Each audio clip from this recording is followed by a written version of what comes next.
Je me présente, je m'appelle Stéphane Marchand, je suis le rédacteur en chef d'un magazine économique qui s'appelle Pour l'écho et qui est tout particulièrement tourné vers les jeunes publics, surtout les lycéens. Alors je vous présente nos intervenants du jour. Frédéric Wexler, vous êtes inspectrice générale de l'éducation, du sport et de la recherche. Bonjour à tous. Patrice Guézou, vous êtes directeur de la stratégie compétences dans la partie qui s'appelle Sémaphore au sein du groupe Alpha. Et Éric Charbonnier, vous êtes analyste éducation à l'OCDE. Bonjour. Bonjour à tous, merci d'être là. Merci à vous tous, à ceux qui sont en ligne évidemment aussi. Frédéric, je vais commencer par vous. En matière d'orientation, en matière d'insertion, il y a des objectifs capitaux à atteindre et vous décrivez ça en disant qu'il faut réduire l'écart entre l'origine et le destin. Donc c'est une belle formule que vous allez nous développer. Mais donc il y a ces objectifs, mais en même temps il y a des mythes qui obscurcissent le jugement. Et ce que je voudrais que vous fassiez, c'est qu'en partant des annonces récentes du président Macron sur la revalorisation de la filière professionnelle, comment trouver les vrais leviers d'une orientation performante et surtout, évidemment, une fois qu'on les a trouvés, parce qu'en France, on est très fort pour trouver les leviers, comment les actionner? Vaste question, complexe comme l'est le sujet de l'orientation. D'abord, pour rebondir sur la table ronde précédente, j'ai entendu le mot anxiété. Et effectivement, elle le fait de valoriser plutôt la curiosité, l'aspect réjouissant, j'allais dire, d'un parcours d'orientation qui est avant tout une découverte. Je dirais qu'il ne faudrait pas de malentendu au départ. On insiste souvent sur les enjeux dans leur aspect un petit peu lourd. Parcoursup en est vraiment l'illustration, l'incarnation, comme si on devait tout donner à ce moment-là, que tout se jouait avant, maintenant c'est plus avant 6 ans, mais avant 18 ans ou avant 21 ans.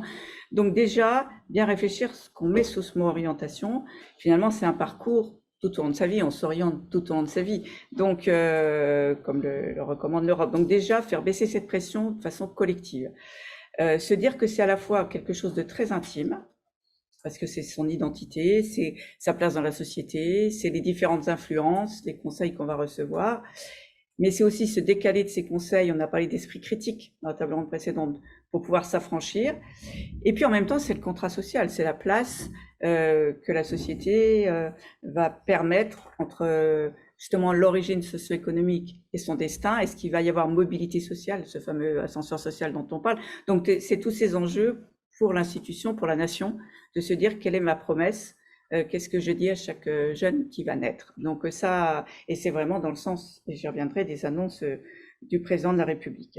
Donc ce terme très polysémique, déjà, je pense qu'il est nécessaire à la fois de garder toutes ces acceptions qui sont très importantes, mais en même temps, quand on parle, la table ronde précédente exprimait la nécessité de formaliser, expliquer de quoi on parle au moment où on le dit. Et puis, on a tous des visions différentes de la réussite. Alors, des visions différentes, oui et non, parce qu'il y a aussi, dans l'inconscient collectif, et là on va rejoindre ces mythes, une idée de ce qu'est la réussite. Et moi, ça me frappe, même quand je suis dans un train, dans un avion, et j'écoute forcément quand c'est des sujets qui traitent de l'orientation des décrochages, et c'est très fréquent quand des parents discutent, par exemple, de leurs enfants, et on voit bien qu'ils ont un modèle de réussite qui est le modèle un petit peu imposé, et qui fait qu'ils vont mettre en avant les parcours de leurs enfants s'ils correspondent à ce modèle, et que tous les autres, même si on dit que tous sont des voies d'excellence, on garde tous, on a l'implicite et l'explicite, et c'est tout l'enjeu effectivement des évolutions, de se dire il n'y a pas une différence, n'est pas une hiérarchie. Or, pour le moment, toute différence est une hiérarchie. Donc, pour le moment, ce que ressentent les élèves, ce que ressentent les parents, et ce qu'on vit tous finalement au quotidien et ce à quoi on participe, c'est qu'on fait un espèce de tri successif, comme si on avait un idéal de l'élève, de l'élite, et ce modèle français, il est vraiment, il s'est installé dans un sémantique depuis la création de l'orientation et depuis notamment 1959 où on lui a donné comme vertu d'organiser les flux et surtout de protéger finalement le modèle des humanités qui était réservé à l'élite. Et on parlait quand même, il faut savoir que le champ sémantique employé à l'époque pour l'enseignement professionnel, c'est une digue et un canal. C'était un canal de dérivation et une digue qui protégeait finalement l'élite et les humanités. Donc on garde ce sens sémantique. Quand j'entends parler de nivellement par le bas en permanence, quand j'entends parler de protéger un niveau, quand j'entends qu'un élève en seconde, il n'a pas sa place à tel ou tel endroit, ça veut dire qu'on a gardé en tête cette idée que c'était l'orientation, c'était une façon de protéger un niveau qui serait un espèce d'idéal d'élite, alors que le monde change et que les compétences, elles évoluent, et que les compétences des jeunes, heureusement qu'elles ne ressemblent pas aux nôtres. Donc ça me paraît vraiment majeur. Moi je suis aussi une optimiste de volonté, on a des évolutions réelles.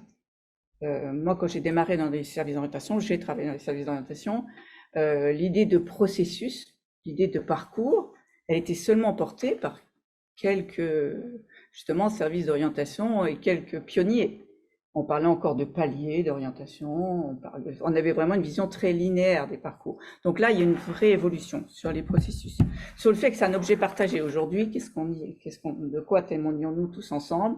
C'est que l'orientation, comme l'a dit mon collègue tout à l'heure, ce n'est pas que l'objet de l'éducation nationale, c'est un objet partagé. Donc ça, c'est une grosse évolution. Le temps dédié, la découverte des métiers en 5e, les relations école-entreprise, les compétences à s'orienter, voilà. On est dans un modèle qui évolue, mais dans lequel il y a encore beaucoup de tensions, parce que justement, on surinvestit des enjeux, au lieu de se dire, nous sommes là pour accompagner un parcours singulier d'un élève. Les annonces sur la voie pro. J'étais rapporteur d'un DGT de la voie pro sur le décrochage, notamment.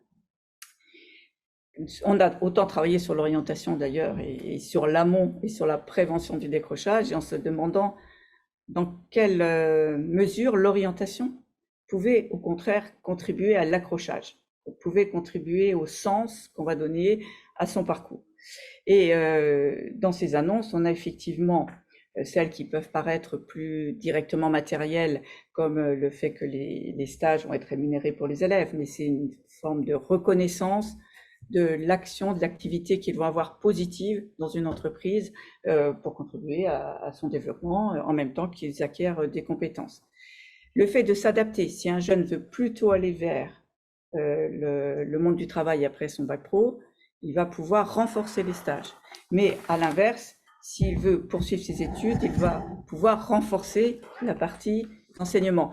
Et c'est une vision qui est quand même très nouvelle, de se dire on adapte aux jeunes ce qu'on donne, plutôt que ce qui était le deal de départ, si je puis dire, est-ce qu'on augmente ou pas le temps de stage en entreprise. Là, la question, c'est est-ce que c'est utile pour le jeune, pour son insertion, pour sa poursuite d'études. Vous voyez que c'est un changement de paradigme total.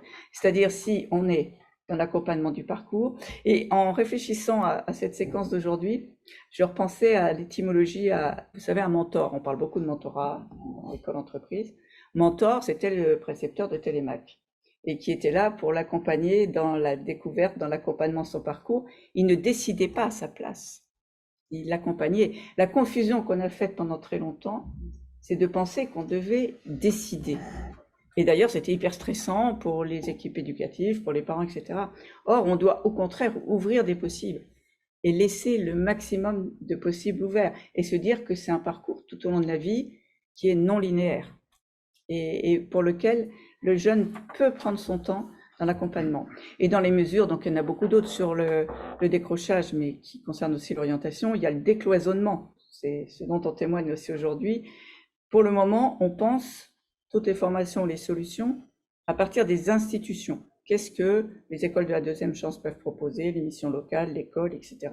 Or là, là encore, inversion du paradigme, de quoi le jeune a besoin au moment de son parcours, et qu'est-ce que tous ensemble on est capable de concevoir, de créer, d'être créatif, comme le mot est employé aussi, pour lui proposer un parcours qui lui permette d'atteindre l'étape suivante et de rebondir. Donc, vous voyez, chaque fois, c'est changer l'angle, partir du besoin, partir de l'accompagnement du jeune. Depuis 1989, on parle du jeune au centre du système.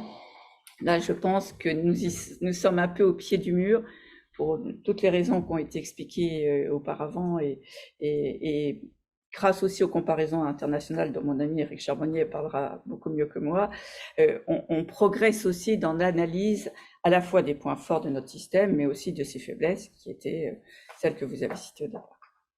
Merci Frédéric. Merci beaucoup. On reviendra sur tout ça. Je me trouve Père Patrice Guézou maintenant. Quand on a préparé cette table ronde, vous m'avez prêté serment en quelque sorte de ne pas tomber dans la caricature négative. Loin de moi cette idée de toute façon. Vous ne voulez pas opposer l'éducation nationale d'une part et puis d'autre part l'économie et l'entreprise. Mais reste quand même la question, comment savoir ce dont a besoin l'économie et le monde du travail en général, pas uniquement l'entreprise d'ailleurs, l'administration aussi a des besoins dont il faut tenir compte. Qui a cette information? L'école doit est-ce que l'école doit s'inspirer des besoins du monde du travail pour former les élèves, ou est-ce qu'elle doit former les élèves au nom d'un idéal de formation qui lui appartient à elle seule? Comment organiser l'information sur l'orientation et surtout comment la faire circuler? On vous écoute sur vos idées là-dessus. Bien, merci. Je suis ravi de participer à cette table ronde et je considère qu'effectivement, il serait malvenu de vouloir opposer éducation et employabilité, pour utiliser des grands mots, là même où l'ensemble de cette institution cherche à porter précisément le fait de faire se rencontrer, de faire dialoguer l'entreprise et l'environnement éducatif. Mais par-delà cette question, on va dire, d'être conforme aux ambitions et au positionnement de l'Institut de l'entreprise, il me semble que si nous voulons faire œuvre utile aux uns et aux autres, nous avons évidemment intérêt à ne pas opposer employabilité, citoyenneté, j'utilise les grands mots tout de suite et je les déclinerai ensuite, employabilité, citoyenneté et éducabilité. Et d'ailleurs, si j'écoute simplement la conclusion de la table ronde précédente, lorsqu'il était appelé à, on va dire, investir l'esprit critique, à développer la curiosité, il me semble que, eh bien, on cherchait à démontrer que la simple logique adéquationniste ne serait pas la bonne réponse à la problématique d'emploi. Or, cette logique est souvent mise en exergue et je pense souvent, en fait, nous oriente ou nous désoriente plutôt quant à la question de l'orientation et à la question du devenir des jeunes. Alors, je reprends peut-être le propos, simplement évoquer le fait que, bien évidemment, la problématique de l'employabilité est une problématique essentielle et que les différentes mesures législatives, les différentes mesures en faveur du développement, par exemple, de l'apprentissage, ou comme on vient de l'évoquer à l'instant, du développement du lycée professionnel, sont une façon de répondre à la problématique de comment pourvoir en emploi ou pourvoir en ressources les différents pans de l'économie. Je crois que là aussi, il faut avoir une vision assez optimiste de ce sujet. Premièrement, tous les emplois ne disparaissent pas. Il y a des emplois à pourvoir. Nous avons toujours des ouvriers, nous avons toujours des employés, nous avons des professions libérales, nous avons des cadres. Bref, des CSP qui se répartissent sur une différente échelle de valeur qui eh bien, nécessite que le système d'orientation soit en capacité de pourvoir ces différents emplois. Et puis, nous avons, et c'est peut-être un point de tension que nous sommes amenés souvent les uns et les autres à évoquer, et que les entreprises, bien évidemment, ne manquent pas de faire valoir, qui est que nous avons, selon les derniers éléments fournis par la DARES, 7 emplois sur 10 qui sont en tension, 7 métiers sur 10, et particulièrement dans le champ de l'industrie, du bâtiment, des métiers de service, des métiers de l'hôpital, du soin, et puis aussi dans les environnements de la fonction publique, puisque là aussi on se rend compte qu'il est difficile et de plus en plus difficile de recruter. Donc il serait illusoire de ne pas se poser la question de la façon dont on pourrait rapprocher évidemment à la fois cette demande et les parcours d'orientation. J'y reviendrai pour le comment, mais dans un premier temps, on va dire, je veux évidemment se dire que oui, poursuivre cet objectif-là est un objectif légitime. Deuxième point, la citoyenneté. Alors on oppose souvent le fait de transmettre des connaissances qui ont pour vocation de créer le futur citoyen, le citoyen qui doit voter, le citoyen qui doit critiquer, le citoyen qui doit prendre de la hauteur, et celui qui pourrait devenir le salarié futur d'une organisation. Mais pour quelle raison faudrait-il opposer ces deux points? Mais pour quelle raison? Et pourquoi, alors même que chaque jour nous nous plaignons ou nous laissons entendre que, eh bien, nous ne rencontrons pas peut-être le civisme auquel nous aspirons, que parfois quelques, y compris comportements internes aux entreprises, on parle des incivilités, on travaille beaucoup sur les sujets d'incivilité aujourd'hui, pourraient, on va dire, particulièrement grever, y compris le développement finalement de la bonne conduite de l'entreprise. Pourquoi faudrait-il, dans ce cas, ne pas transmettre, chercher à donner les éléments de culture, de connaissance qui permet à n'importe quel petit Français, à n'importe quel citoyen de pouvoir effectivement disposer des moyens qui lui permettent de vivre dans sa communauté. Donc, citoyenneté, je crois que le sujet est important et que l'école, en l'occurrence, puisqu'on y revient, ne doit pas lâcher sur ce sujet. Puis troisième point, je le dois d'ailleurs à Frédéric en ayant parcouru son ouvrage, éducabilité. Éducabilité, pour moi, c'est une façon d'exprimer le fait qu'aujourd'hui, on attend de plus en plus des salariés dans les entreprises d'être capables de prendre de la hauteur, d'être capables de prendre de la distance, bref, d'avoir une analyse qui soit une analyse non pas simplement opérationnelle, mais aussi une capacité à finalement se détacher des situations dans lesquelles ils se trouvent pour pouvoir apprendre différemment, apprendre autre chose. Eh bien, on a forcément besoin de s'interroger sur la façon dont le système d'orientation produit aussi cette éducabilité, c'est-à-dire cette capacité à devenir, ce que disait Frédéric à l'instant, cet élève acteur, cet élève auteur qui va lui permettre, eh bien, au fil des années, y compris dans l'entreprise, c'est là où une nouvelle fois je ne cherche pas à les opposer, y compris dans l'entreprise, eh bien, lui permettra peut-être de produire ces rebonds que l'on appelle de nos voeux et auxquels on est particulièrement confronté du fait de des différentes transitions, transition numérique, transition écologique, transition démographique, qui modifient les emplois, modifient les conditions de travail, et en regard de quoi, effectivement, il faut savoir et pouvoir prendre les chemins de traverse qui vont faire que, l'emploi peut-être pour lequel on s'est préparé, à supposer qu'on s'y soit préparé, j'ai gardé en tête que 40%, on va dire, des emplois sont occupés par des personnes qui n'ont pas de rapport avec la qualification initialement acquise, donc ce qui signifie quand même que le système éducatif produit des capacités qui ne sont pas forcément directement opérationnelles, mais qui permettent de travailler et d'exercer une profession. Bref, je tiens à signaler que par ces trois enjeux, nous avons le devoir de faire travailler ensemble le système éducatif et le système économique.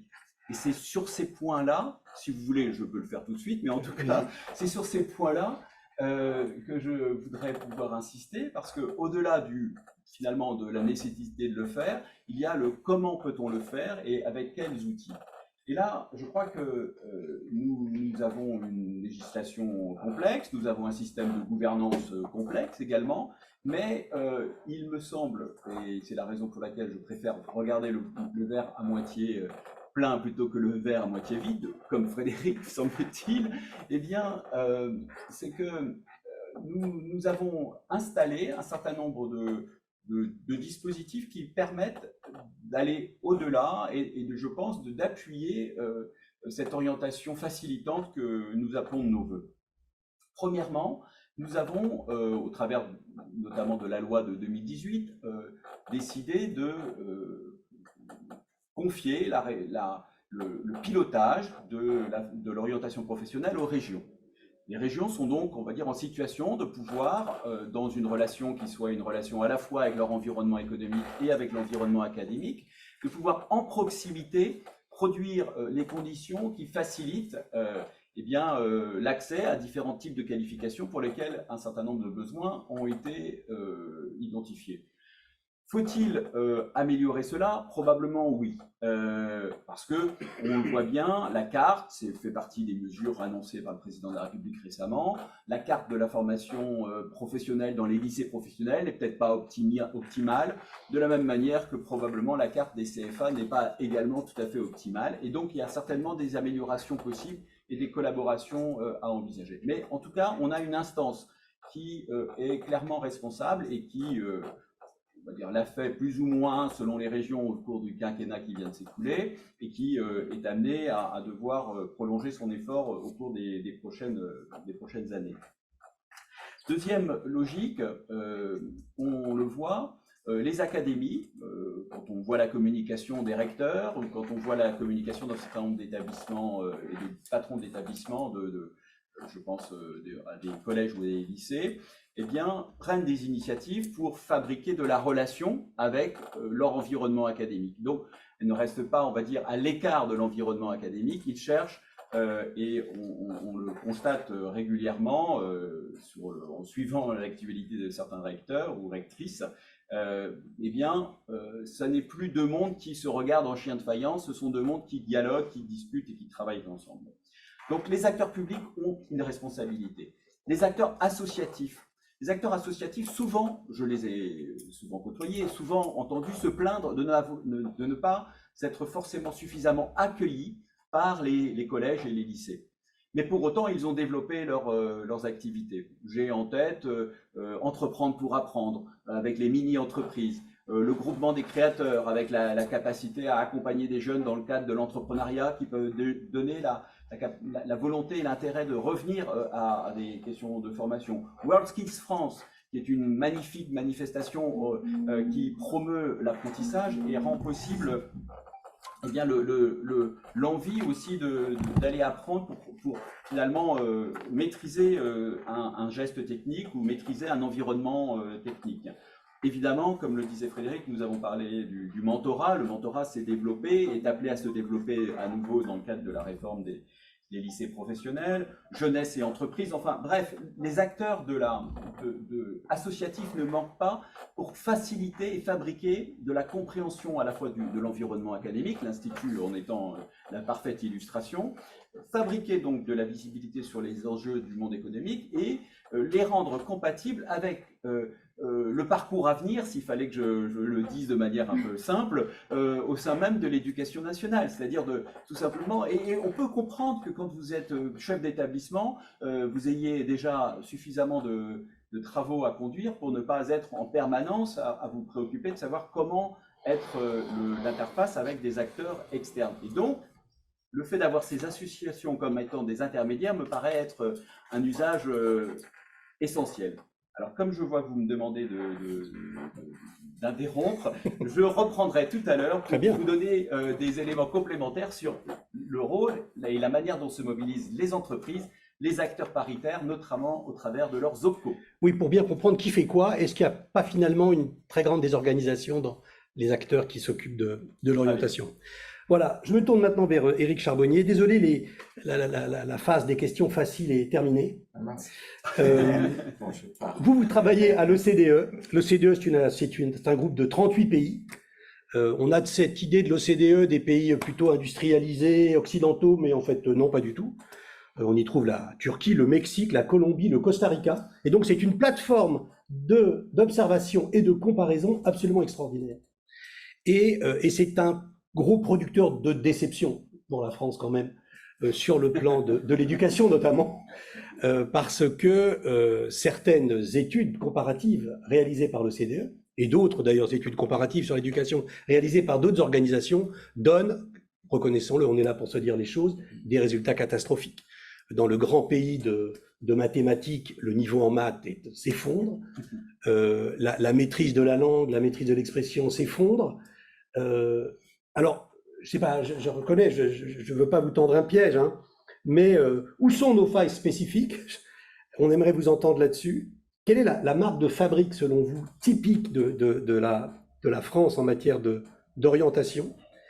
Est-ce qu'il y a trop d'élitisme? Est-ce qu'il y a trop de confusion? Est-ce que la formation des personnels est bien faite? Parce que finalement, la journée, le thème de la journée, c'est l'éducation à l'orientation. Donc finalement, c'est la formation des formateurs. Donc c'est quelque chose d'assez sophistiqué. Et puis, où sont nos performances spécifiques quand même? Voilà. Très bien, c'est une vaste question. Je vais essayer en 5 minutes, mais déjà peut-être une spécificité de la France avec le recul de 25 ans d'OCDE, c'est que les Français sont très durs avec leur système d'éducation. Notre étude PISA, qui est l'évaluation des élèves de 15 ans, met en avant que la France a des performances moyennes. Les élèves français sont moyens en mathématiques, en compréhension de l'écrit, en sciences. Alors certes, par rapport à notre image du système éducatif, c'est décevant, mais c'est pas catastrophique. Le système français n'est pas catastrophique. Et pourtant, quand on lit, quand on entend les débats actuels sur l'éducation, on a l'impression que rien ne va, ce qui n'est pas le cas. Aussi, quelque chose d'intéressant, c'est que le système français est en pleine évolution. Voir un débat avec le monde de l'entreprise et le monde de l'éducation sur l'orientation, qui échange sur les besoins de l'entreprise, sur les évolutions de l'éducation, c'est quelque chose qui était totalement impossible il y a une vingtaine d'années. Moi, je me rappelle avoir rencontré des représentants du monde de l'entreprise, de l'éducation, qui se rejetaient la balle, mais personne ne comprend rien aux besoins qu'on a, nous, dans l'entreprise et l'éducation. Mais oui, mais ce que veut l'entreprise n'est pas en phase avec le monde de l'éducation. Donc, il y a des vraies évolutions. De même, aujourd'hui, depuis ce matin, on parle de compétences. On se dit, il faut bien sûr que les élèves aient des savoirs fondamentaux, une maîtrise des fondamentaux, mais aussi tout un ensemble de compétences pour devenir des citoyens éclairés dans le monde du XXIe siècle.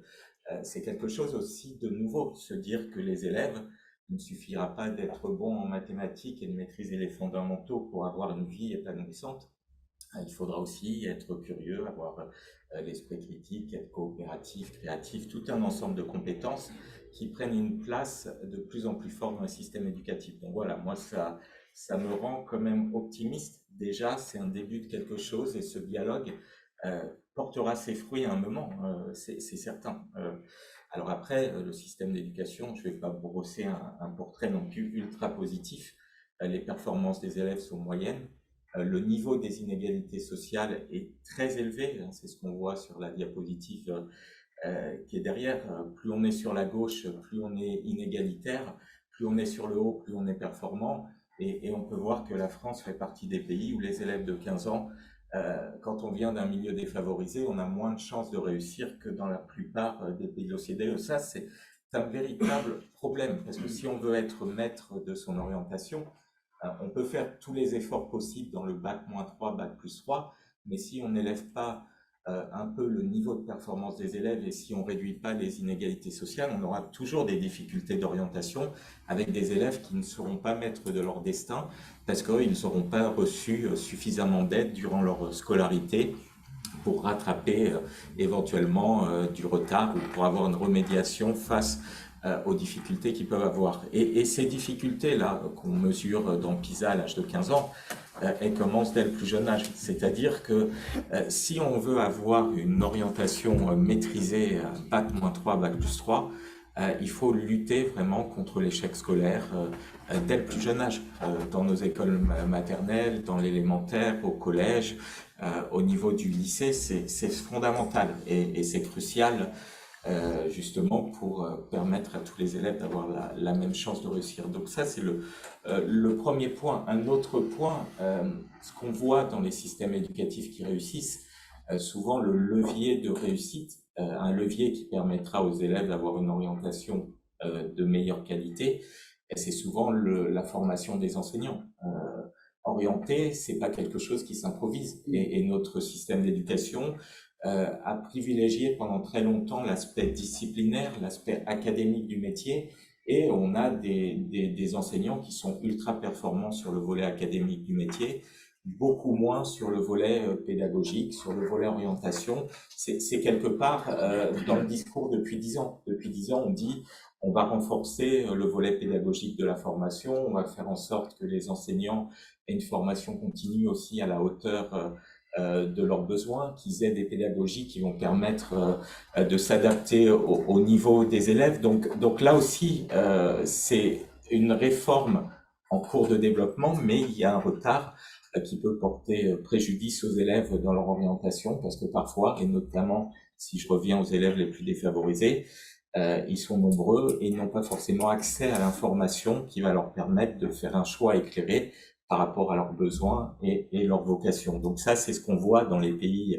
qui fonctionnent plutôt bien. C'est des pays avec une qualité d'éducation, une performance éducative, mais aussi des enseignants qui sont qui ont des possibilités de développer aussi leurs compétences tout au long de la vie, et aussi des formateurs qui évoluent, qui ont des possibilités de développer leurs compétences, parce que c'est ça aussi.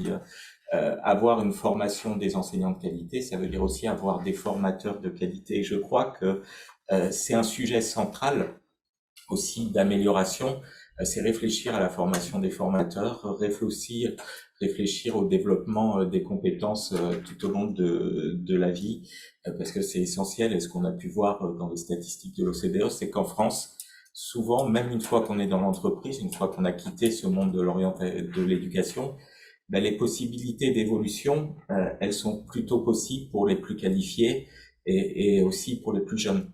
Les moins qualifiés, les plus âgés n'ont pas ces mêmes possibilités de développement des compétences une fois dans le monde de l'entreprise. Donc je crois que là-dessus, on a vraiment du travail à réaliser. Alors notre système d'éducation, au-delà de tout ça, a quelques forces. Malgré tout, on a beaucoup de jeunes qui sortent avec un diplôme de l'enseignement supérieur. Ça veut dire que on arrive à sortir des jeunes diplômés, mais là encore, on a beaucoup d'inégalités. C'est-à-dire que les jeunes des milieux défavorisés, en général, quand ils font des études dans l'enseignement supérieur, ils vont le faire dans le cycle court. Ils vont pas aller dans les universités, ils vont aller au niveau des IUT, au niveau des formations à Bac+2, Bac+3, alors que les élèves les plus favorisés auront un parcours plus vers les grandes écoles. Donc on a un point d'amélioration sur cet aspect.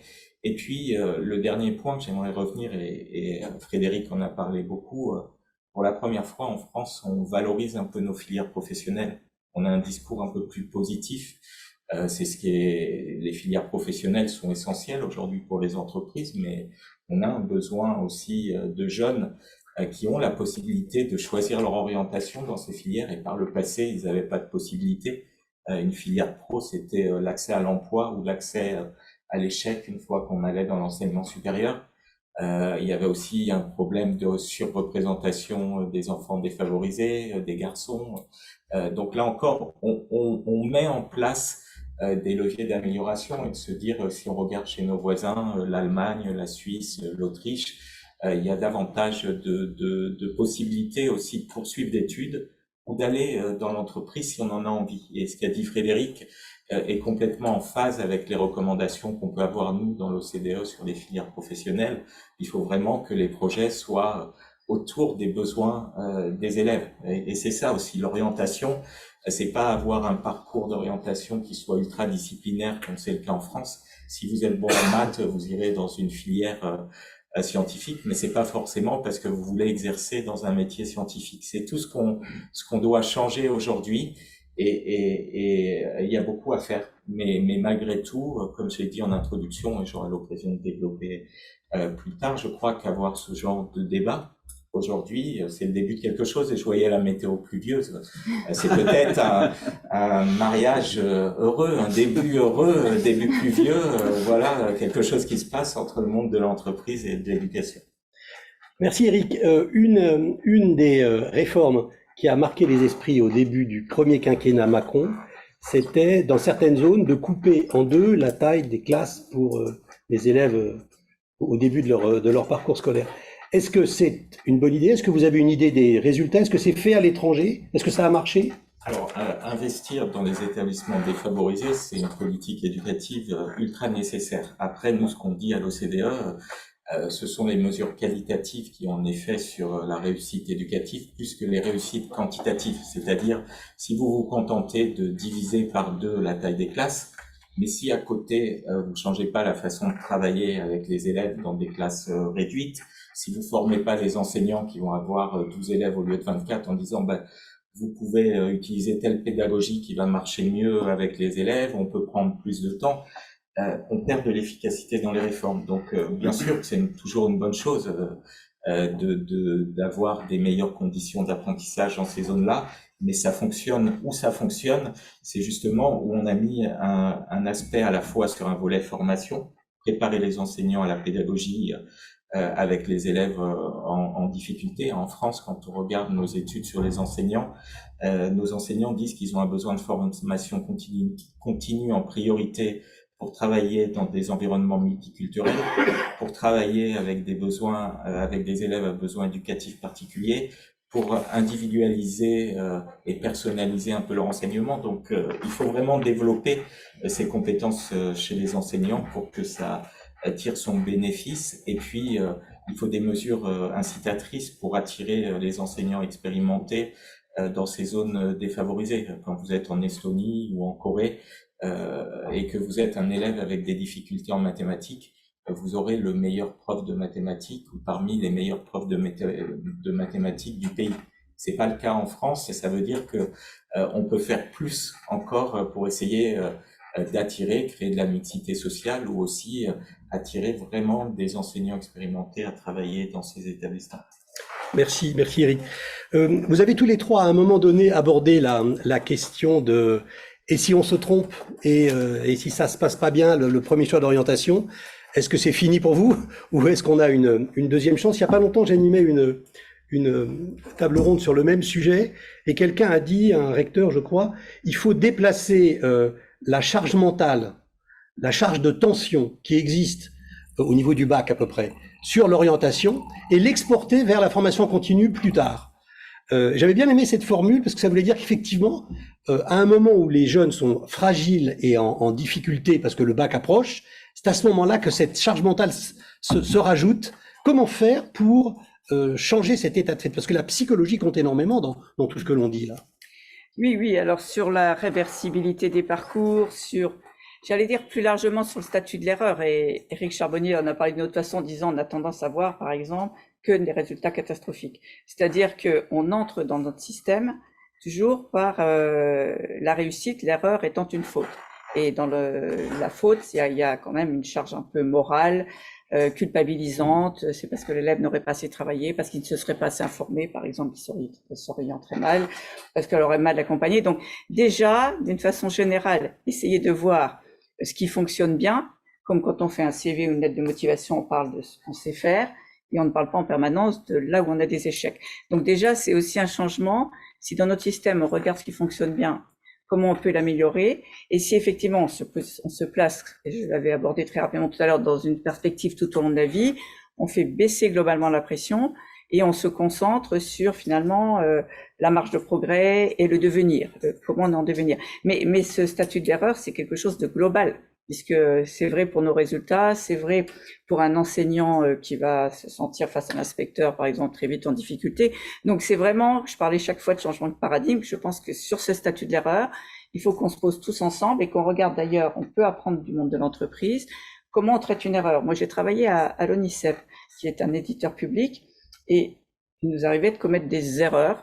Par exemple, je me souviens qu'on a dû détruire une brochure qui était à destination des 6e, 750 000 exemplaires, parce que dans la transmission à l'imprimeur, ça n'avait pas été écrasé, finalement, les différentes versions. Ce qu'on a fait, on a regardé ce qui s'était passé dans toute la chaîne, où s'était produit l'erreur. Il n'y a pas quelqu'un qui a été accusé d'erreur, mais on a travaillé sur l'amélioration du process. Et donc, traiter l'erreur de cette façon-là, à tous les niveaux du système, vis-à-vis des élèves, vis-à-vis d'un projet de parcours, et en se disant, mais chaque fois, j'apprends quelque chose dans mon parcours à ce moment-là, et je vais rebondir. Alors, il y a l'erreur et il y a l'échec. L'erreur, pour moi, ça fait complètement partie de l'apprentissage. C'est comme essai-erreur. Dans le domaine scientifique, on trouve tout à fait normal de fonctionner par essai-erreur. Et que, comme le disait Spinoza... normal et même essentiel. Essentiel. Oui. Essentiel, voilà, c'est structurant. Oui. L'erreur est une idée incomplète, disait Spinoza. Donc voilà, c'est vrai, ou Gaston Bachelard qui disait que c'est une connaissance qu'on doit surmonter. On apprend contre ses connaissances. Donc ça, on trouve ça normal au niveau scientifique. Et c'est très étrange que dès qu'on se déplace un peu, on est face à un devoir d'élève ou face à ce parcours d'orientation, on est comme paralysé par l'idée qu'on va pouvoir se tromper. Mais c'est pas se tromper, c'est-à-dire qu'on a le droit de tâtonner, on a le droit d'essayer quelque chose. Alors on voit bien que le rôle de l'institution et de l'environnement, c'est de mettre des filets de sécurité. Parce que la prise de risque, elle est beaucoup plus facile dans un milieu favorisé, où on va tester. Si on se trompe, la famille va dire c'est pas très grave, on reprend notre parcours. Ça peut être beaucoup plus angoissant dans un milieu défavorisé de se dire s'il se trompe, on va devoir payer une année d'études de plus, ou etc., etc. Donc là, il y a tout ce travail sur quels sont les filets de sécurité, comment on sécurise un parcours pour que on puisse prendre des risques. Patrice évoquait dans mon petit ouvrage, j'évoque l'idée de l'élève auteur. On parle souvent de l'élève acteur. Pour moi, un acteur, il joue la pièce d'un autre. Un élève, pour moi, il est auteur de son parcours, il s'autorise. Et donc, on l'autorise. Voilà, c'est vraiment cette démarche-là qui va permettre qu'on ne soit plus angoissé à l'idée de... Et ça commence pas à Parcoursup. Il y a quand même beaucoup d'élèves, 30%, enfin un tiers de nos élèves, qui doivent faire un choix d'orientation ou ont envie de faire un choix d'orientation pour une partie d'entre eux en fin de troisième. Et ceux-là, on les oublie complètement. C'est pas ceux qu'on voit le plus dans la presse. Et ils ont déjà des choix qui peuvent être engageants si on n'imagine pas les passerelles. Je parlais tout à l'heure des mythes. On a plusieurs mythes qui peuvent nous paralyser. Il y a celui du mérite. On a ce qu'on mérite. En clair, on oublie cette idée de corrélation entre l'origine socio-économique et le destin scolaire. Et comme le disait Marie Durubella, c'est quand même extraordinaire. Chez nous, finalement, la répartition entre les filières, c'est vraiment complètement corrélé à l'origine socio-économique. Donc, les élèves de mieux favorisés seraient plus méritants que les autres. Donc, on voit bien que ça fonctionne pas. Mais n'empêche que cette idée du mérite, on en a besoin parce qu'elle nous rassure. Et puis, on a l'idée, alors moi j'appelle ça dans mon livre le métier charmant, par métaphore avec analogie avec le prince charmant. On se dit qu'on va trouver le métier qui est idéal pour cet enfant, pour nous, et donc on va passer beaucoup de tests, on va avoir des coachs, on va faire beaucoup de démarches et on va trouver le métier qu'on va garder tout au long de sa vie, qui va nous rendre heureux. Et on voit bien que ça peut aussi empêcher d'explorer, parce que si on s'accroche à cette idée-là, d'abord on risque de se tromper. C'est terrible si on se trompe de métier idéal, si on se trompe de métier charmant, on va être très malheureux. Et puis, on va pas chercher à saisir aussi les opportunités. Je parle de sérendipité, c'est-à-dire que finalement, apprendre à s'orienter tout au long de sa vie, c'est aussi savoir saisir, comme un scientifique, là encore, parce qu'on a appris à exercer sa sagacité dans un monde d'incertitude, savoir saisir des opportunités. Et c'est toute l'idée, d'ailleurs, de l'orientation qui est souvent l'idée de navigation, de pilotage, de décider de son avenir. Donc, je rejoins complètement ce recteur, c'est-à-dire que mais c'est collectivement qu'on doit faire baisser cette pression en ne disant pas à l'enfant si tu ne choisis pas ce qui est bon pour toi en fin de troisième, en fin de terminale, à tout moment ta vie va être beaucoup moins intéressante. Non, la vie elle va être intéressante parce que on va être capable de faire même des choses qu'on n'avait pas prévues. Et je vois plutôt, je parlais tout à l'heure d'ouverture des possibles, de pas décider à la place d'eux. C'est aussi pour moi accompagner un parcours d'orientation, l'éducation à l'orientation, c'est vraiment apprendre à justement à se connaître au sens de saisir ce qui va être bon pour soi.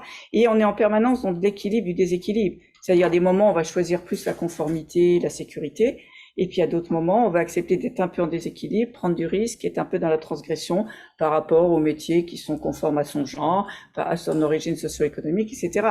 Et la personne, elle va en permanence être dans des arbitrages entre équilibre et déséquilibre. Et il faut que tout l'environnement soit porteur. Et j'en profite pour dire que oui, la région maintenant a un rôle majeur dans l'information, hein, et peut aussi entrer dans les collèges et vraiment dans un travail qui est clarifié dans son articulation avec par exemple l'éducation, mais le système éducatif, l'école garde l'entière responsabilité de la partie éducative.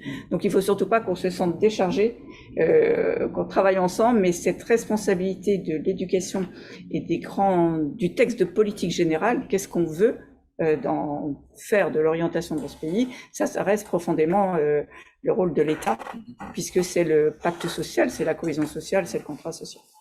Alors, on a parlé de l'offre, c'est-à-dire le système éducatif vis-à-vis du monde du travail. Prenons quand même quelques minutes pour parler, alors il n'y a pas de représentant de l'entreprise ici, mais là il y en a beaucoup, j'imagine.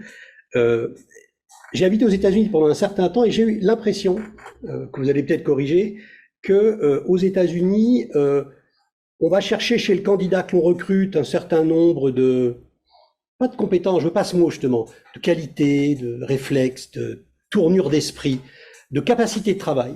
Je me souviens par exemple d'un philosophe, spécialiste de Kant, qui avait été embauché dans une grande banque d'investissement, qui ne connaissait rien à la finance. Et alors qu'en France, j'ai le sentiment que on a des entreprises qui sont un peu paresseuses sur le plan du recrutement et qui veulent vraiment des gens opérationnels tout de suite, à peu près tout de suite. Et que entre l'offre et la demande, il y a un peu une sorte d'incompréhension. D'un côté, un système éducatif qui veut éduquer, heureusement, et puis de l'autre côté, on veut des profils qui fonctionnent tout de suite. Alors, je caricature un peu, mais alors, qu'est-ce que vous en pensez de ça? Alors, Patrice, par exemple. oui, je vais laisser Patrice parce que et puis on se Je complétera. pense que, effectivement, ce regard que vous portez sur le système peut-être de recrutement à la française, il est certainement justifié. Je dirais qu'il l'est de moins en moins. Et pour quelle raison? Peut-être pas parce que, en l'occurrence, on serait passé d'une logique de paresse à une logique de vertu, mais tout simplement parce qu'aujourd'hui, il y a une telle raréfaction de la ressource, une telle tension sur la ressource, que l'entreprise n'a pas d'autre solution, et toutes les entreprises que nous rencontrons dans la qualité de nos missions de conseil sont des entreprises qui sont véritablement aux abois sur la problématique de l'attractivité, de la capacité à identifier des profils susceptibles de pouvoir les rejoindre, et y compris de les fidéliser, qui est, on va dire, un deuxième temps. Donc, nombreuses sont ces entreprises qui aujourd'hui ont développé des filets pour pouvoir aller finalement vers des publics qui peut-être n'étaient pas les publics spontanés, qui spontanément se seraient orientés vers elles. Parmi les solutions ou les propositions que bon nombre d'entre elles ont formulées, et avec une accélération via la loi de l'avenir professionnel de 2018, c'est la création de CFA internes. Sous toute formule possible d'ailleurs, hein, le CFA interne n'était pas forcément une internalisation de l'ensemble des ressources, mais le fait de se mettre en situation de pouvoir finalement intégrer des dispositifs de formation qui soient en relation avec les besoins de l'entreprise et trouver les moyens de sourcing, comme on dit en mauvais français, pour que on ne soit pas cantonné simplement à la marque employeur, mais qu'on ait la possibilité d'être le plus large possible dans la capacité de recrutement. Donc les entreprises se sont très largement ouvertes vers des profils qui n'étaient pas forcément ceux auxquels elles s'adressaient auparavant. On développait donc premièrement des CFA, mais ce sont, et on le constate en ce moment, je voulais, on va dire, leur rendre hommage, parce que je crois que ce travail réalisé par les OPCO, qui sont les opérateurs de compétences, qui agrègent finalement des branches professionnelles, eh bien, permet aujourd'hui aussi de mieux communiquer sur les emplois à pourvoir. Il pouvait y avoir un défaut de communication et donc un défaut d'identification du besoin, comme vous le disiez tout à l'heure. Tout simplement parce que il fallait le faire avec ses propres moyens quand on était dans une entreprise pour aller chercher des profils susceptibles de vous rejoindre.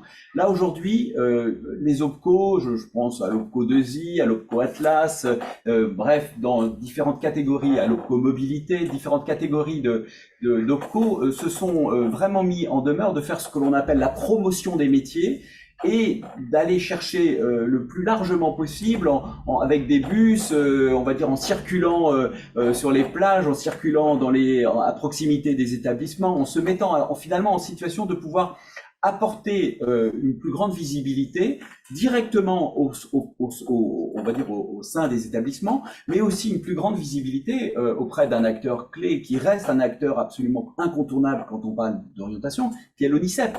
Les collaborations qui se sont développées entre les OPCO et l'ONICEP doivent être saluées parce que ça met à disposition des familles, puisque l'ONICEP, on le sait bien, chacun le consulte, pas uniquement les jeunes, mais aussi les familles et les adultes. Eh bien, ça met à disposition une compréhension plus fine, à la fois, et ça c'est un point je crois essentiel, évidemment des emplois et des filières de formation permettant d'y accéder, et aussi des trajectoires professionnelles. Et je crois que peut-être le point d'amélioration significatif que nous avons collectivement à produire, une fois, on va dire, ayant donné plus de visibilité aux emplois à pourvoir auprès des jeunes collégiens et lycéens, c'est aussi de donner plus de visibilité sur les trajectoires professionnelles que l'on peut opérer au sein de l'entreprise. Et tant qu'on n'aura pas donné plus de visibilité, de compréhension de ces trajectoires, eh bien, on pourra conserver ce sentiment qu'une fois entré dans l'entreprise, d'une certaine manière, on n'a plus sa seconde chance, où on va avoir peu de possibilités d'évolution. Sauf, évidemment, exception, c'est-à-dire, en gros, les personnes qui sont déjà très richement dotées au moment de leur entrée. Et donc, on voit bien là que le travail qui a été fait de mettre en exergue, de mettre en valeur les trajectoires et les conditions d'accès à l'emploi pour les plus jeunes doit être prolongé dans le cadre de l'entreprise, dans le cadre notamment d'une gestion des emplois et des parcours professionnels. Merci Patrice, il nous reste assez peu de temps. Est-ce qu'il y a des questions? Béatrice me fait signe que oui. Alors une question pour vous. Éric. Dans les autres pays de l'OCDE, comment les procédures d'orientation sont-elles organisées? Par rapport à nous, j'imagine. En fait, il n'y a pas un seul modèle de pays, j'aurais du mal à synthétiser, mais ce qu'on peut dire, c'est que l'orientation, la préparation à l'orientation est beaucoup plus développée qu'en France dans un grand nombre de pays. Nous, on commence à avoir une approche métier qui va arriver en 5e, mais finalement, avant, on avait une orientation disciplinaire, alors que dans certains pays, la partie technique, pratique, le lien avec le monde de l'entreprise, il entre beaucoup plus tôt dans la scolarité des élèves, ce qui fait qu'ils sont déjà mieux préparés à faire des choix, et que le choix qu'on fait en France, il est très orienté par rapport aux notes qu'on peut avoir encore aujourd'hui, peut-être un peu moins avec la réforme du baccalauréat et des options, mais malgré tout, on est très orienté, très connoté au côté disciplinaire. Et la tendance internationale, c'est justement de donner une place beaucoup plus importante aux compétences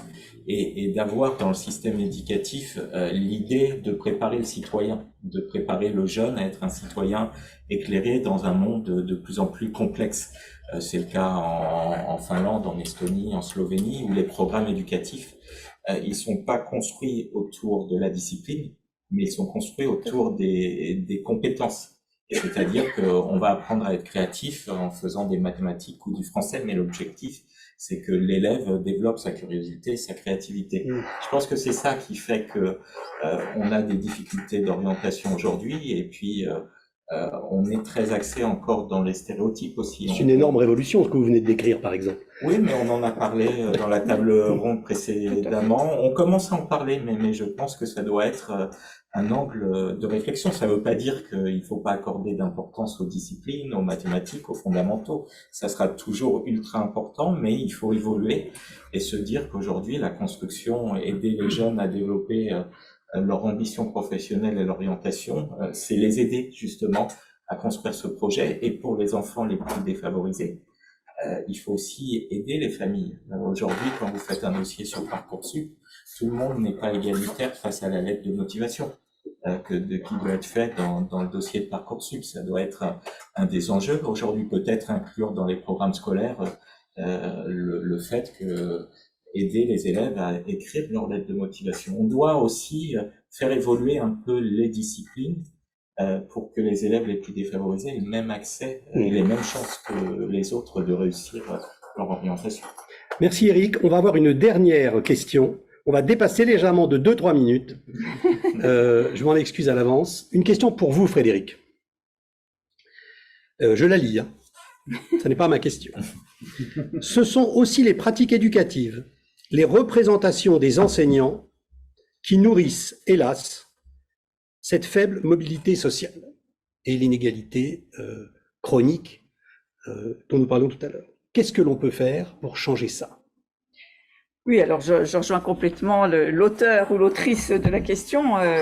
Les représentations, c'est tout l'objet d'ailleurs de mon essai, et c'est pour moi l'objet de travail central.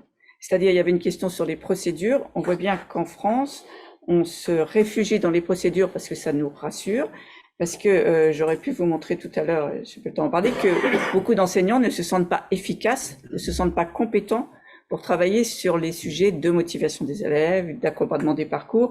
Donc finalement, ça nous protège de nous concentrer sur les aspects techniques. Les représentations, elles sont majeures. On parle par exemple du manque d'ambition des familles. Je rejoins complètement la question d'autocensure des familles. De nombreuses études depuis du Rubella et des études très récentes, et l'Académie de Reims en fait à l'initiative de son recteur actuellement, montrent que oui, il y a autocensure des familles modestes. D'abord, ça nous pose quand même question, qu'est-ce qu'on a fait en les accompagnant entre la 6e et la 3e pour, par exemple, qu'en fin de 3e, elles continuent à s'autocensurer. Ça nous pose quand même question. Et puis, deuxièmement, le conseil de classe va amplifier l'autocensure, va amplifier le manque d'ambition. C'est-à-dire qu'entre les vœux des familles et l'avis du conseil de classe, il y a encore amplification. Donc oui, il y a un travail majeur. J'étais récemment dans l'Académie de Lyon, qui a mis avec des chercheurs sur la table toutes les questions de discrimination au sens large. Qu'est-ce qu'on fait? On voit dans toutes nos études qu'on ne prend pas le même avis, on ne formule pas le même avis d'orientation selon le genre et selon l'origine, par exemple, socio-économique d'un élève, l'origine géographique, à notes égales, je dis bien à notes égales. Donc, il y a un travail de fond à faire sur les représentations. C'est pas un tabou. On a les éléments factuels pour y travailler.